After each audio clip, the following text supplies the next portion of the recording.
stand by me. Oh, what's up? Let's watch the largest star in the universe. What is the largest star in the universe? And why is it that large? And what are stars anyway? Things that would like to be stars. We begin our journey with Earth, not to learn anything, just to get a vague sense of scale. You know how IKEA has The smallest own things smell? that have some star-like properties are large gas giants or sub-brown dwarfs, like Jupiter, the most massive planet in the solar system, 11 times larger and crazy how big Jupiter is? 317 times more massive than Earth, and more or less made of the same stuff as our Sun. Just much less of it. I kind of felt bad buying this. I bought biological salmon. Actually, me and Lisa don't eat fish. Tommy, you an idiot. Yeah, dude, everybody can do what they want. We don't really like salmon, because some documentaries show that the Norwegian and Scottish salmon farms actually... There's some bad shit happening there. Some bad shit. But, yeah, I probably shouldn't talk about this, because you guys hate when I do this. But yeah, today, fuck it, The transition towards stars begins with brown dwarfs, failed stars that are a huge disappointment to their mums. Salmon. They have between 13 like salmon, and 90 times the mass of Jupiter. So even if we took 90 Jupiters and threw them at each other, although fun to watch, it wouldn't be enough to create a star. Interestingly, adding lots of mass to a brown dwarf doesn't make it much bigger, just its insides denser. 1.61. We're checking later. This increases the pressure in the core enough to make certain nuclear fusion reactions happen slowly and the object glow a little. So brown dwarfs are a sort of glowy gas giant that don't fit into any category very well. But we want to talk about stars, not failed wannabe stars, so let's move on. Main sequence stars. Once large gas balls pass a certain mass threshold, their cores become hot and dense enough to ignite. Hydrogen is fused to helium in their cores, releasing tremendous amounts of energy. Stars that do that are called main sequence stars. The more massive a main sequence star is, the hotter and brighter it burns, and the shorter its life is. Once the hydrogen burning phase is over, stars grow, up to hundreds of thousands of times their original size. But these giant phases only last for a fraction of their lifespan. So we'll be comparing stars at drastically different stages in their lives. This doesn't make them less impressive, but maybe it's good to keep in mind that we'll be comparing babies to adults. Now back to the beginning. The smallest real stars are red dwarfs, about 100 times the mass of Jupiter, barely massive enough to fuse hydrogen to helium. Because they are not very massive, they are small, not very hot, and shine pretty dimly. They are the only stars in the main sequence that don't grow once they die, but sort of fizzle out. Red dwarfs are by far the most abundant type in the universe. Because they burn their fuel very slowly, it lasts them up to 10 trillion years, 1,000 times the current age of the universe. For example, one of the closest stars to Earth is a red dwarf star, Barnard, 10 trillion years. You know what I think is completely mental? And this is kind of proven even. Kinda.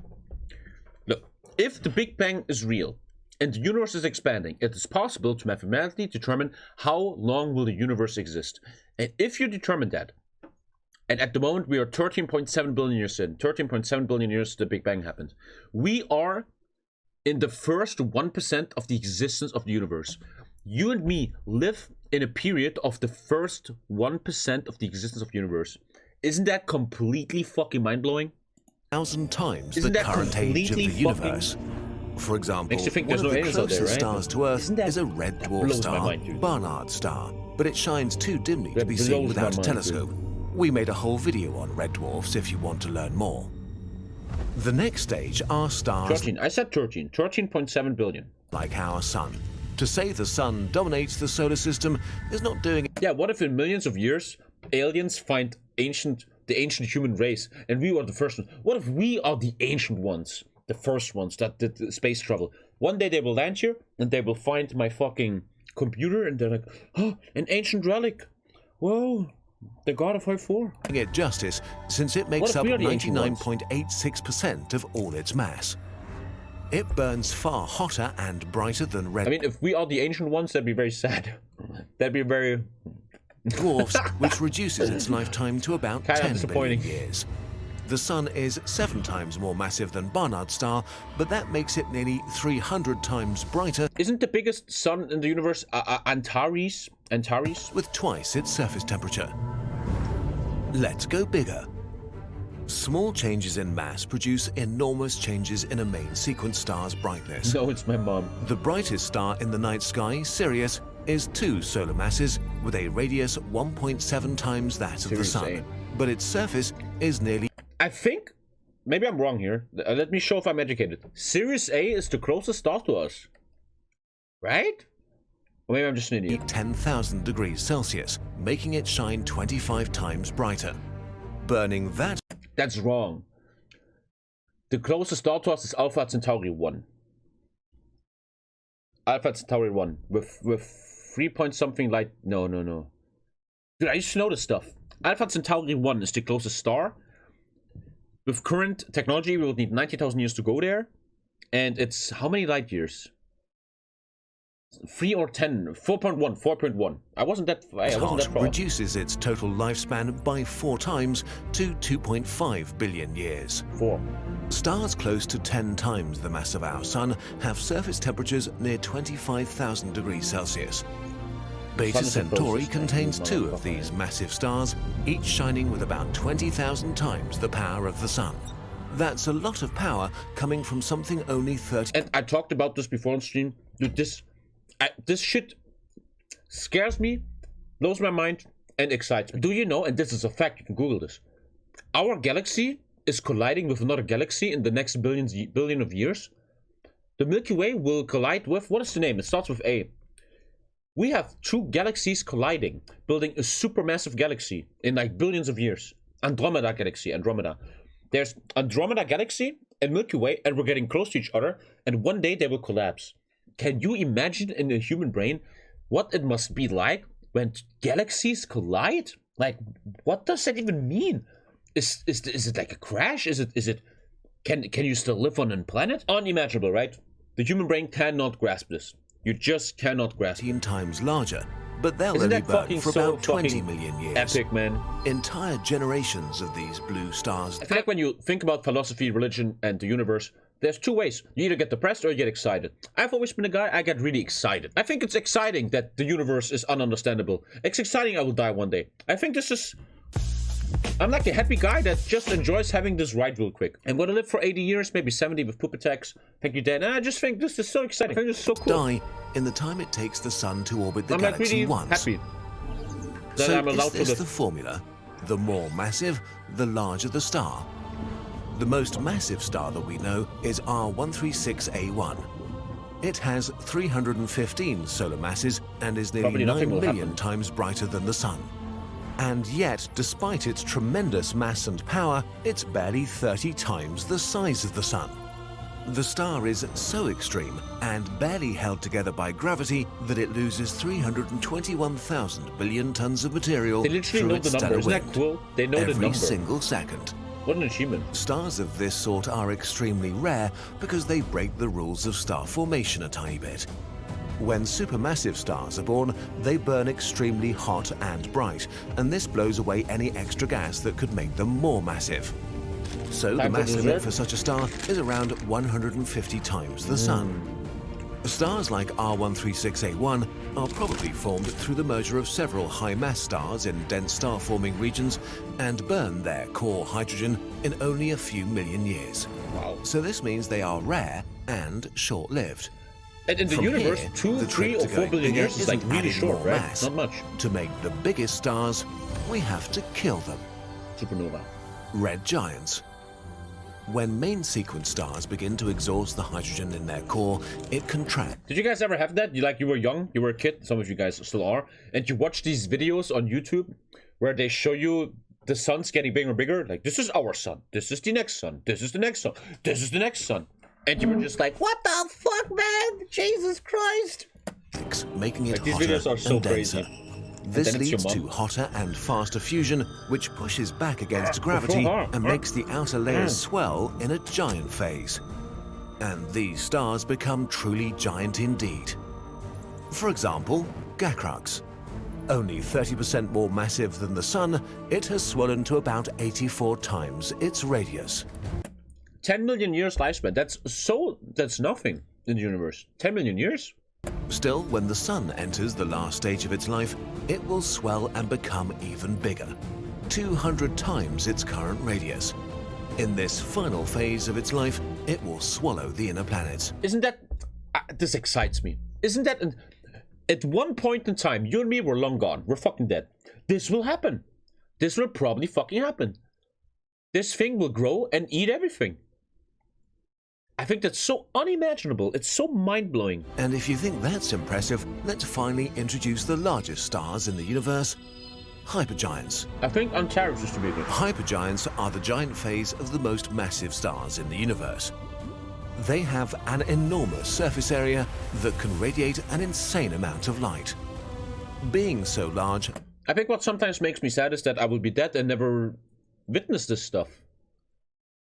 I will never witness the first guys on Mars, space travel, more information, the first alien encounter. That makes me kind of sad. I'm sitting here playing Hoi 4 all day. I will not... They're basically blowing themselves apart, as gravity at the surface is too weak to hold on to the hot mass, which is lifted away in powerful stellar winds. Pistol Star is 25 solar masses, but 300 times the radius of the Sun, a blue hypergiant aptly named for its energetic blue starlight. It's hard to say exactly how long Pistol Star will live, but probably just a few million years. Even larger than the blue hypergiants. I think you guys are all... Maybe I'm just a pessimist, but I think you guys are too hyped about Mars. Are the yellow hypergiants. In 10 years, I think you're very wrong. The most well-studied is Rho Cassiopeia, Maybe I'm wrong, a star so bright it can be seen with the naked eye, although it's thousands of light years from Earth. At 40 solar masses, this star is around 500 times the radius of the Sun and 500,000 times brighter. If the Earth were as close to Rho Cassiopeia as it is to the Sun, it'd be inside it, and you would be very dead. Cassiopeia. When I was younger, I was really interested in astronomics, and my nickname for many, many years was Cassiopeia. World of Warcraft, Dota, my nickname would be Cassiopeia, which my original YouTube name comes from Nukazi. Nu from New Jazz, because I like to listen to New Jazz, and Kazi, Cassiopeia, which is the original name of the TommyKay YouTube channel. If you click on TommyKay YouTube channel, it says on the top, Nukazi. Yellow. And every time I would go in a video game, people would think Cassiopeia is like something sexual, like a whore or a mistress. And I'm like, no, it's a star. And they're like, no, in my city, there's a red light district called Cassiopeia. And I was so offended. Hypergiants no, you idiot, it's a star, rare, and not only 15 are known. This means they're likely just a short-lived intermediate state, as a star grows or shrinks between other phases of hypergiantness. With red hypergiants, we reach the largest stars known to us, probably the largest stars even possible. So, who's the winner of this insane contest? Well, but very soon I will have a live stream in my old hut. I promise that. That's gonna happen sooner than later. We don't know. Just scared the internet's not gonna be able to. Red hypergiants are extremely bright and far away, which means that even tiny uncertainties in our measurements can give us a huge margin of error for their size. That makes sense. Worse still, red hypergiants are solar system-sized behemoths that are blowing themselves apart, which makes them harder to measure. As we do more science and our instruments improve, whatever the largest star is will change.